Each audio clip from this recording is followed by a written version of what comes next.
Accountancy या लेखाशास्त्र व्यापार और वित्तीय ज्ञान की नींव है। क्लास 11 की अकाउंटेंसी आगे ग्रेजुएशन, प्रोफेशनल कोर्सेज और भविष्य के करियर में महत्वपूर्ण भूमिका निभाती है। तो आइए अकाउंटिंग से आपका परिचय करवाते हैं। अकाउंटिंग एक सिस्टम है जिसमें बिजनेस से संबंधित लेन देन को रिकॉर्ड करते हैं। अकाउंटिंग की बहुत सी ब्रांचेस होती हैं या बहुत सी शाखाएं होती हैं जिसमें से आपको फाइनेंशियल अकाउंटिंग पे फोकस करना है। आइए इन 3 बिजनेस एक्टिविटीज को देखते हैं। सैम के पास एक नया बिजनेस शुरू करने का बहुत अच्छा आइडिया आया, पर क्या उसके आइडिया मात्र से बिजनेस स्टार्ट हो गया या बिजनेस की पोजीशन में कुछ तब्दीली हुई? नहीं। इसलिए ये एक फाइनेंशियल ट्रांजैक्शन नहीं है। अगला इवेंट चेक करते हैं। उसने अपने इस आइडिया को एक दोस्त के साथ शेयर किया और उसके दोस्त ने सैम को $500 का लोन दिया। पर क्या अब ये एक फाइनेंशियल ट्रांजैक्शन हुआ? बिल्कुल सही। अगला एग्जांपल देखते हैं। उसने $250 का एक लैपटॉप खरीदा ताकि वो अपना बिजनेस स्टार्ट कर सके, काम स्टार्ट कर सके। क्या ये एक फाइनेंशियल ट्रांजैक्शन है? ऑफ कोर्स ये एक फाइनेंशियल ट्रांजैक्शन है। तो आपने देखा, अगर बिजनेस की पोजीशन में कोई बदलाव होता है और इस बदलाव या ट्रांजैक्शन को आप पैसे के हिसाब में नाप सकते हैं तो उसे एक फाइनेंशियल ट्रांजैक्शन कहते हैं। आइए फाइनेंशियल अकाउंटिंग प्रोसेस को समझते हैं। सबसे पहला स्टेप होता है कि बिजनेस ट्रांजैक्शंस या बिजनेस इवेंट्स में से फाइनेंशियल ट्रांजैक्शंस को फिल्टर करना या आइडेंटिफाई करना।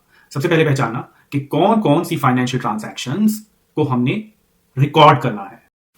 अगला प्रोसेस का स्टेप होता है रिकॉर्डिंग। रिकॉर्ड करने का मतलब होता है सभी फाइनेंशियल ट्रांजैक्शंस को एक सिस्टमैटिक वे में रिकॉर्ड करना। और सिस्टमैटिक वे क्या है?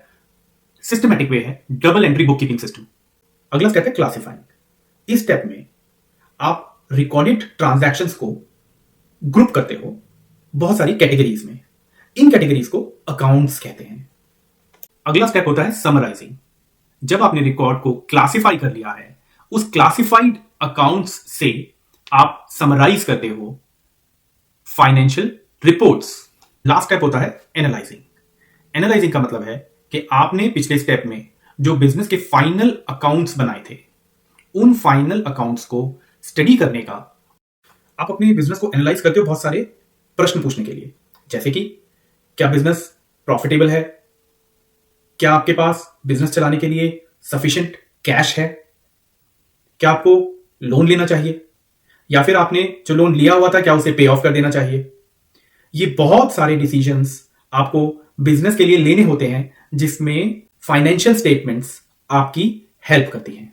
यही बिजनेस डिसीजंस आगे चल के आपके बिजनेस के ट्रांजैक्शंस और इवेंट्स बनते हैं और फिर यही प्रोसेस दोबारा से रिपीट होता है। तो बेसिकली एक साइक्लिक प्रोसेस है। यह भी जानना आवश्यक है कि कौन कौन से यूजर्स को या पार्टीज को फाइनेंशियल एनालिसिस में इंटरेस्ट होता है। तो इनको 2 कैटेगरीज में बांटा जा सकता है, internal users and external users.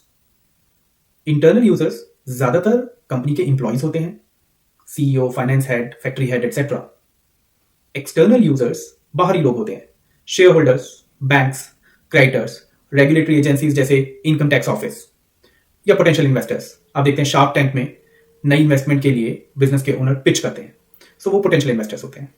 इस सेशन को समराइज करते हैं। सो फाइनेंशियल अकाउंटिंग एक प्रोसेस है जिसमें हम फाइनेंशियल ट्रांजैक्शंस को रिकॉर्ड करते हैं, क्लासिफाई करते हैं, समराइज करते हैं। और हमने पढ़ा कि जो फाइनेंशियल स्टेटमेंट्स हैं उसको बहुत सारे इंटरनल और एक्सटर्नल यूजर्स बिजनेस इनसाइट्स के लिए या डिसीजन मेकिंग के लिए यूटिलाइज करते हैं। ये आर्ट भी है और साइंस भी है। आर्ट इसलिए कि इसमें जजमेंट इन्वॉल्व है, बिजनेस डिसीजंस लेने पड़ते हैं। और साइंस इसलिए कि एक pre defined rule based process है जो कि double entry book keeping system follow करता है।